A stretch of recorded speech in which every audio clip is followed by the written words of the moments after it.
बच्चों, कल हमने वसंत भाग 1 में दी गई पाठ 4 की कविता चांद से थोड़ी सी गप्पें पढ़े थे, जिसमें एक लड़की जो 10-11 साल की है वह चांद से गप्पें लगा रही है, अर्थात ऐसे ही कुछ बातें कर रही है। चांद के प्रति इस बच्ची के मन में जो कल्पना है उसे कवि ने इस कविता के माध्यम से व्यक्त किया है। वह चांद के आकार को लेकर, उसकी पोशाक को लेकर, उसके घटने बढ़ने को लेकर बातें करती है। वह चांद से पूछती भी है और उसका उत्तर भी देती है। कविता पूरी होने के बाद आज प्रश्न अभ्यास के प्रश्नों को समझेंगे। सबसे पहले प्रश्न अभ्यास में कविता से शीर्षक के अंतर्गत पहला प्रश्न पूछा गया है, आप पहने हुए हैं कुल आकाश के माध्यम से। लड़की कहना चाहती है कि क है चांद तारों से जड़ी हुई चादर ओढ़कर बैठा है। ख चांद की पोशाक चारों दिशाओं में फैली हुई है। यहाँ प्रश्न पूछा गया है कि तुम किसे सही मानते हो। तो इस प्रश्न में आप पहने हुए हैं कुल आकाश के माध्यम से लड़की यह कहना चाहती है कि क का उत्तर सही होगा, चांद तारों से जड़ी हुई चादर ओढ़कर बैठा है। अब इसका दूसरा प्रश्न है, कवि ने चांद से गप्पें किस दिन लगाई होंगी। इस कविता में आई बातों की मदद से अनुमान लगाओ और उसका कारण भी बताओ।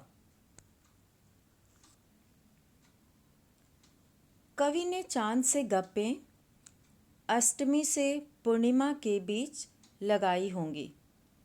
इसमें 3 दिया हुआ है, पूर्णिमा, अष्टमी से पूर्णिमा के बीच और प्रथमा से अष्टमी के बीच। तो कवि ने चांद से गप्पें अष्टमी से पूर्णिमा के बीच लगाई होंगी, क्योंकि कवि अपनी कविता में कहते हैं, गोल हैं खूब मगर आप तिरछे नज़र आते हैं ज़रा। अर्थात चांद गोल है पर पूरी तरह से गोल नहीं है, उसकी गोलाई कुछ तिरछी है। इससे पता चलता है कि पूर्णिमा होने में 1 या 2 दिन का समय और है। तो इसलिए हम कह सकते हैं कि कवि ने चांद से गप्पें अष्टमी से पूर्णिमा के बीच लगाई होंगी। प्रश्न 3 है, नई कविता में तुक या छंद के बदले बिंब का प्रयोग अधिक होता है। बिंब वह तस्वीर होती है जो शब्दों को पढ़ते समय हमारे मन में उभरती है। कई बार कुछ कवि शब्दों की ध्वनि की मदद से ऐसी तस्वीर बनाते हैं और कुछ कवि अक्षरों या शब्दों को इस तरह छापने पर बल देते हैं कि उनसे कई चित्र हमारे मन में बने। इस कविता के अंतिम हिस्से में चांद को एकदम गोल बताने के लिए कवि ने बी, ल, कु, ल शब्द के अक्षरों को अलग अलग करके लिखा है। तुम इस कविता के और किन शब्दों को चित्र की आकृति देना चाहोगे, ऐसे शब्दों को अपने ढंग से लिखकर दिखाओ। तो सभी विद्यार्थी इस कविता में आए हुए जो भी शब्द उन्हें लगे कि इसे हम अलग अलग करके लिख सकते हैं, उसे लिखा जा सकता है। जैसे अगर हम तिरछे शब्द ले रहे हैं तो हम ती, र, छे इन तीनों अक्षरों को अलग अलग लिखेंगे। अगर हम चांद शब्द ले रहे हैं तो चांद में चांद द दोनों अक्षरों को अलग अलग थोड़ा सा अंतर देकर लिखेंगे। इसी तरह से हम और भी शब्द ले सकते हैं, जैसे गोल मटोल, तो गो ल म टो ल। तो इस तरह से हम इन शब्दों के अक्षरों को अलग अलग करके लिखेंगे। अब आगे प्रश्न है अनुमान और कल्पना। इसमें पहला प्रश्न है, कुछ लोग बड़ी जल्दी चिढ़ जाते हैं। यदि चांद का स्वभाव भी आसानी से चिढ़ जाने वाला हो तो वह किन बातों से सबसे ज़्यादा चिढ़ेगा? चिढ़कर वह उन बातों का क्या जवाब देगा? अपनी कल्पना से चांद की ओर से दिए गए जवाब लिखो। हम लोग भी बचपन में दूसरे बच्चों को चिढ़ाया करते थे और वो चिढ़कर उसका कुछ न कुछ उत्तर अवश्य दिया करते थे। तो यहाँ पर अगर चांद किसी बात से चिढ़ता है तो वह कौन सी बात हो सकती है? तो इसमें हम कह सकते हैं कि चांद कई बातों से चिढ़ सकता है। जैसे अगर उसे कह दिया जाए कि आप तो तिरछे दिखाई देते हैं, तो वो चिढ़कर क्या बोलेगा कि मैं तिरछा नहीं हूँ, तुम्हारी नज़र कमज़ोर है। और इसी तरह से जब हम उसे चिढ़ाते हुए कहेंगे कि आपको तो बीमारी है घटने बढ़ने की, तो चांद चिढ़कर कहेगा कि मुझे कोई बीमारी नहीं है, तुमको ठीक से देखने नहीं आता। और इसी तरह से वह इस बात से भी चिढ़ सकता है जब उसे कहा जाए कि आप तो गोल मटोल हैं, और वह कहेगा कि हाँ हाँ हम तो गोल मटोल हैं, तुम तो कमज़ोर हो। तो इस तरह से बच्चे भी अपनी कल्पना से चांद की ओर से दिए गए जवाब को लिख सकते हैं। अब इसमें दूसरा प्रश्न है अनुमान और कल्पना का। यदि कोई सूरज से गप्पे लगाए तो वह क्या लिखेगा? अपनी कल्पना से गद्य या पद्य में लिखो। गद्य का मतलब होता है अनुच्छेद में, वाक्य में, और पद्य का अर्थ होता है कविता की पंक्तियों में, कविता के रूप में। तो यदि कोई सूरज से गप्पे लगाएगा तो वह क्या लिखेगा? अपनी कल्पना से गद्य या पद्य में लिखो। इसी तरह की कुछ और गप्पें निम्नलिखित में से किसी एक या दो से करके लिखो। तो यहाँ पर यदि कोई सूरज से बातें करेगा तो वो क्या बात कर सकता है? तो सूरज से ये बात हो सकती है, हम उसे बात करते हुए कह सकते हैं कि आप इतनी जल्दी कैसे उड़ जाते हैं? आपके आने से चारों ओर उजाला हो जाता है, लोग अपना काम करना शुरू कर देते हैं, चिड़िया चहकने लगती है। तो इस तरह से हम सूरज से बातें कर सकते हैं। अब यहाँ कुछ दिए गए हैं जिस पर आपको बातचीत लिखनी है। तो पेड़, यहाँ पर एक शब्द दिया है पेड़, तो पेड़ से क्या बात हो सकती है? तो पेड़ को हम कह सकते हैं बात करते हुए कि पेड़ तुम बहुत कल्याणकारी हो, तुम सबको फल और छाया देते हो, तुम खुद धूप में खड़े होकर दूसरों को छाया देते हो, तुम्हारे बिना हमारा जीवन संभव नहीं है, तो तुम नहीं होगे तो हम नहीं होंगे।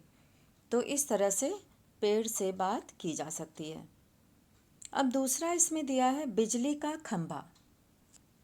बिजली का खंभा बच्चों तुम लोगों ने देखा होगा कि उसमें बहुत दूर दूर तक तार जो है वो कई सारे तार उसमें लटके रहते हैं और उससे बिजली की सप्लाई दी जाती है, बिजली भेजी जाती है। घरों में, दुकानों में। तो बिजली का खंभा, इससे बात हो सकती है कि तुम न होते तो हमारे घरों में बिजली कैसे आती। तुम कितने तारों को टांगे रहते हो अपने ऊपर। धूप, सर्दी, गर्मी, बारिश सब चुपचाप सहते हो। तो इस तरह से बिजली के खंभे से बातचीत हो सकती है। अब तीसरा दिया है यहाँ पर सड़क। सड़क तुमने देखी होगी, बहुत दूर दूर तक जाने के लिए जो है वो सड़क का प्रयोग किया जाता है। तो यहाँ पर हम कह सकते हैं बातचीत के रूप में कि हे सड़क, तुम्हारे ऊपर चलकर लोग अपनी मंजिल तक पहुँच जाते हैं। तुम पर भारी भारी बोझ से लदी हुई गाड़ियाँ चलती हैं। तुम कुछ नहीं कहती, सब सहती रहती हो। तुम बहुत शक्तिशाली हो। तो इस तरह से सड़क के बारे में आप लोग भी लिख सकते हैं। अब चौथा दिया हुआ है पेट्रोल पंप। पेट्रोल पंप से बातचीत, तुम न होते तो सभी गाड़ियां न चल पाती। तुम अपने अंदर कितना पेट्रोल भरे रहते हो। जिसको जितना चाहिए अपनी गाड़ी में भर देते हो। इस तरह से जो लोग अपनी गाड़ी में पेट्रोल भरवाना चाहते हैं वो पेट्रोल पंप पर जाकर अपने गाड़ी में पेट्रोल भरवा लेते हैं। अब आगे प्रश्न है भाषा की बात। भाषा की बात में अधिकतर व्याकरण के प्रश्न होते हैं और अनुमान और कल्पना में अधिकतर सोचने, समझने और अपने से लिखने के लिए कहा जाता है। और अनुमान और कल्पना के जिन प्रश्नों में ये लिखा होता है कि चर्चा कीजिए, बातचीत कीजिए या बताइए, तो जो लिखने के लिए जहाँ पे लिखा जाता है उसी का उत्तर लिखना होता है। और जहाँ चर्चा करना है, बातचीत करना है, वहाँ पे उन प्रश्नों का उत्तर नोटबुक में नहीं लिखना होता है। तो अब हम लोग देखेंगे प्रश्न भाषा की बात। इसमें पहला प्रश्न है चांद संज्ञा है। चांदनी रात में चांदनी विशेषण है। नीचे दिए गए विशेषणों को ध्यान से देखो और बताओ कि यहाँ पे क का प्रश्न पूछा गया है, कौन सा प्रत्यय जोड़ने पर विशेषण बन रहे हैं। तो यहाँ पर क में कौन सा प्रत्यय जोड़ने पर विशेषण बन रहे हैं और ख में प्रश्न पूछा गया है कि इन विशेषणों के लिए एक एक उपयुक्त संज्ञा भी लिखो। तो क वाले में चांद संज्ञा है, चांदनी रात में चांदनी विशेषण है। तो चांदनी रात ये जो शब्द है वो चांदनी शब्द रात की विशेषता बता रही है। और चांद शब्द में ई प्रत्यय, बड़ी ई प्रत्यय जोड़ने से चांदनी शब्द बना है और ये विशेषण है। तो ई प्रत्यय जोड़ने से ये विशेषण बना है। ख वाला हम लोग देखेंगे, इन विशेषणों के लिए एक एक उपयुक्त संज्ञा भी लिखो। तो यहाँ पर शब्द दिए हुए हैं विशेषण के साथ, गुलाबी पगड़ी, मखमली घास, कीमती गहने, ठंडी रात, जंगली फूल, कश्मीरी भाषा।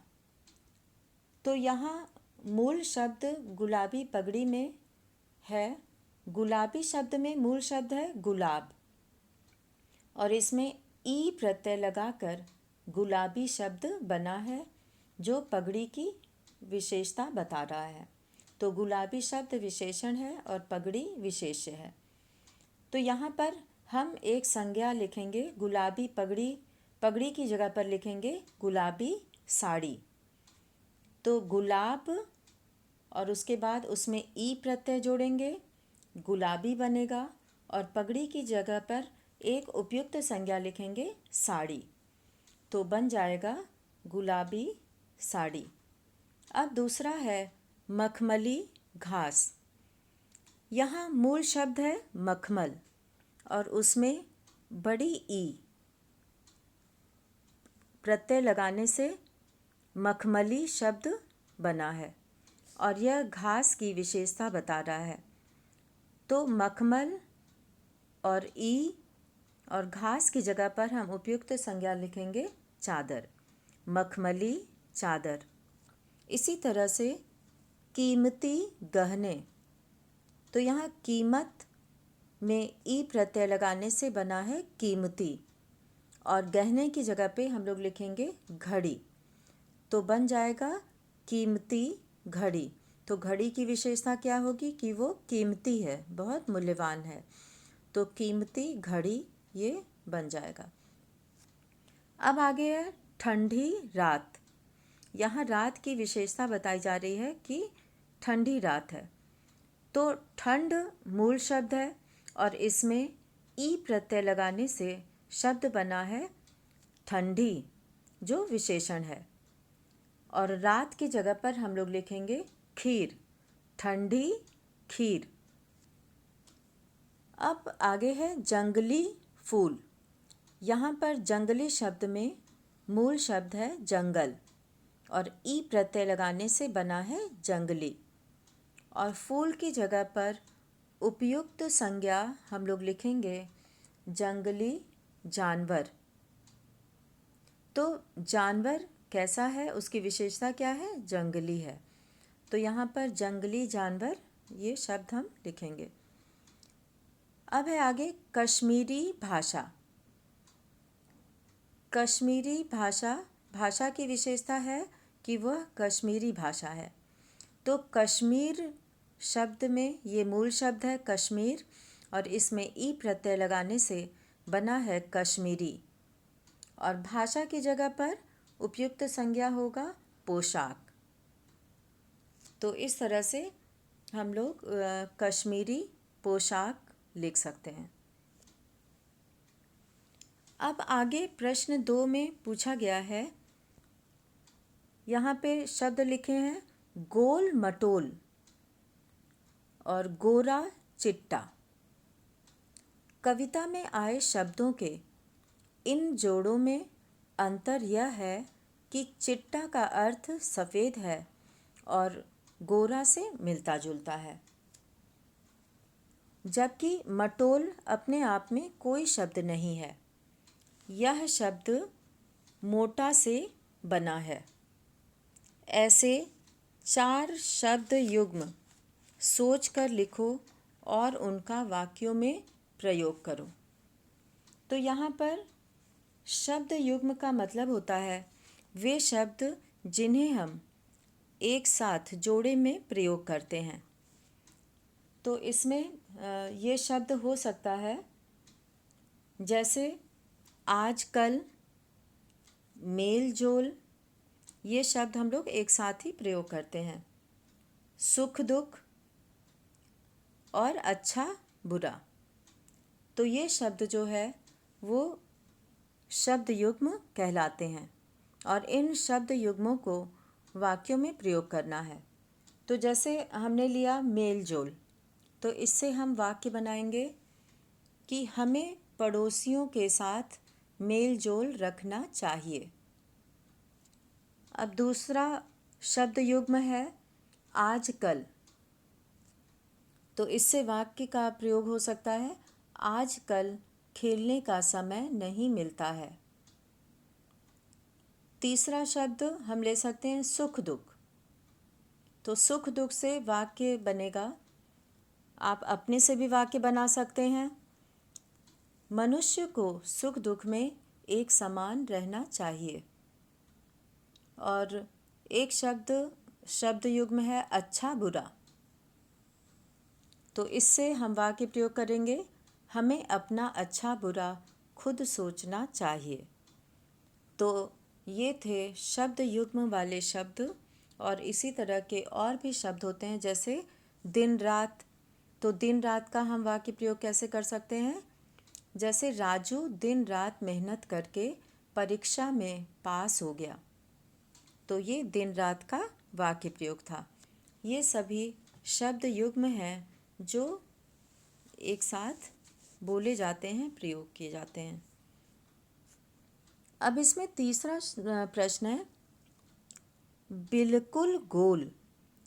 कविता में इसके दो अर्थ हैं, क गोल आकार का और ख गायब होना। जब चंद्रमा घटता है तो घटते घटते इतना कम हो जाता है कि वो दिखाई नहीं देता, इसीलिए उसे बिल्कुल गोल कहा गया है। गोल यानी गायब हो जाना।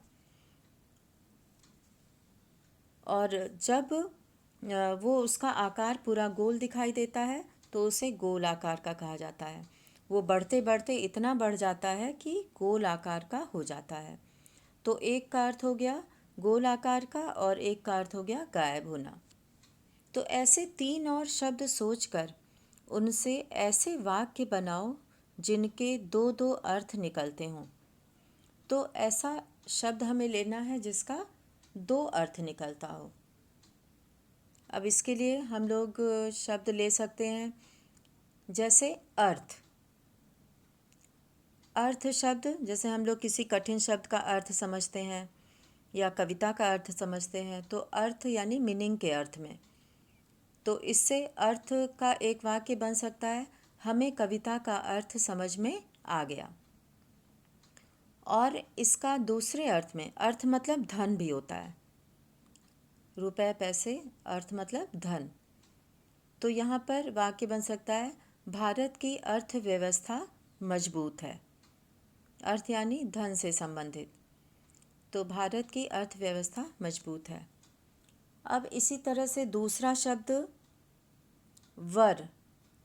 वर होता है एक, जैसे वर वधू, दूल्हा दुल्हन के लिए वर वधू का प्रयोग करते हैं। वर मतलब दूल्हा। और एक वर का मतलब वरदान मांगना, वर मांगना। तो वरदान के अर्थ में वर शब्द का प्रयोग होता है। तो वर शब्द से पहला वाक्य बन सकता है, पिता ने अपनी पुत्री के विवाह के लिए वर खोजा। यहाँ पे वर मतलब लड़का, दूल्हा जिसे कह सकते हैं। तो पिता ने अपनी पुत्री के विवाह के लिए वर खोजा। और वर शब्द का दूसरे अर्थ में वाक्य प्रयोग होगा, वरदान मांगना, वर मांगना। जैसे कैकेयी ने राजा दशरथ से 2 वर मांगे, यहाँ वरदान मांगे, वर।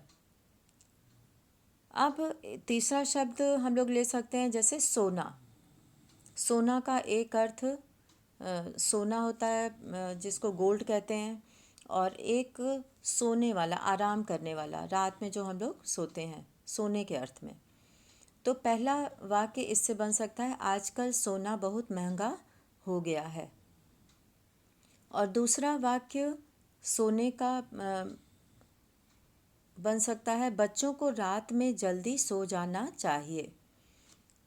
तो बच्चों को सोना अच्छा लगता है। सोना मतलब नींद। तो इस तरह से वाक्य आप लोग अपनी इच्छा से भी, अपने मन से भी बना सकते हैं। अब चौथा प्रश्न है, ताकि, जबकि, चूंकि, हालांकि। कविता की जिन पंक्तियों में ये शब्द आए हैं उन्हें ध्यान से पढ़ो। ये शब्द दो वाक्यों को जोड़ने का काम करते हैं। इन शब्दों का प्रयोग करते हुए दो दो वाक्य बनाओ। अब यहाँ पर ताकि शब्द का प्रयोग, वाक्य प्रयोग से ही इसका अर्थ समझ में आ जाता है। तो ताकि शब्द से वाक्य बन सकता है, दो दो वाक्य बनाना है सबसे, कि मैंने तुम्हें पुस्तक इसलिए दिया था ताकि तुम अपना काम पूरा कर सको। तो यहाँ ताकि शब्द का प्रयोग हुआ है। और ताकि शब्द से दूसरा वाक्य बन सकता है, तुम जल्दी सो जाओ ताकि सुबह जल्दी उठ सको। तो इस वाक्य में भी ताकि का प्रयोग हुआ है। अब दूसरा शब्द है जबकि। इससे पहला वाक्य बन सकता है जबकि का प्रयोग इस तरह से, मैं विद्यालय पहले पहुंचा जबकि तुम घर से पहले निकले थे। अब दूसरा वाक्य इससे बन सकता है, मैंने प्रोजेक्ट बनाया जबकि यह काम तुम्हें करना था। इस तरह से जबकि शब्द का प्रयोग दो वाक्यों में किया गया। अब हम लोग लेंगे तीसरा शब्द है चूंकि। चूंकि शब्द से वाक्य प्रयोग इस तरह से हो सकता है, चूंकि मैं थका हुआ था इसलिए जल्दी सो गया। और दूसरा वाक्य बन सकता है, चूंकि आज तेज धूप थी इसलिए बाजार नहीं गया। तो इन दो वाक्यों में चूंकि शब्द का प्रयोग किया गया। अब है चौथा शब्द हालांकि। हालांकि शब्द का वाक्य प्रयोग इस तरह से हो सकता है, हालांकि आज बारिश हो रही है फिर भी मैं छत पर खेलने जा रहा हूँ। और दूसरा वाक्य हो सकता है, हालांकि मैं जानता था कि मोहन गुस्से में है। तो ये ताकि, जबकि, चूंकि, हालांकि इन शब्दों का इस तरह से प्रयोग किया गया। अब यहाँ पांचवा प्रश्न है,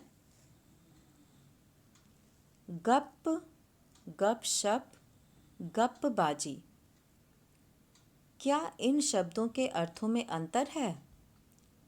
तुम्हें क्या लगता है? लिखो। तो यहाँ पर गप शब्द का अर्थ जो है वो बिना काम की बात, जैसे हम लोग खाली रहते हैं तो वैसे तो सब लोग काम की बात करता है, लेकिन जब हमारे पास समय होता है, हम खाली होते हैं तो बिना काम की बात भी करते हैं। और गपशप, गपशप यानी कि इधर उधर की बात, कुछ उनसे हम दूसरों से हम लोग कुछ बात कर लिए, कुछ अपनी बात बता दिए, तो इस तरह से गपशप चलता रहता है। और गप्पबाजी, गप्पबाजी का मतलब होता है कि ऐसी बातें जिसमें कुछ सच्ची होती हैं और कुछ झूठी। कुछ लोग की आदत होती है वो अपनी बात को बहुत बढ़ा चढ़ा कर कहते हैं, तो इसे गप्पबाजी कहते हैं, यानी कि उसमें कुछ सच्चाई होती है और कुछ झूठ भी होता है। तो इस तरह से तीनों ही शब्दों में थोड़ा थोड़ा अंतर है। कुछ करने को ये प्रश्न अगले वीडियो में पढ़ेंगे तथा कविता पर आधारित कुछ लघु प्रश्नों को बताया जाएगा। धन्यवाद।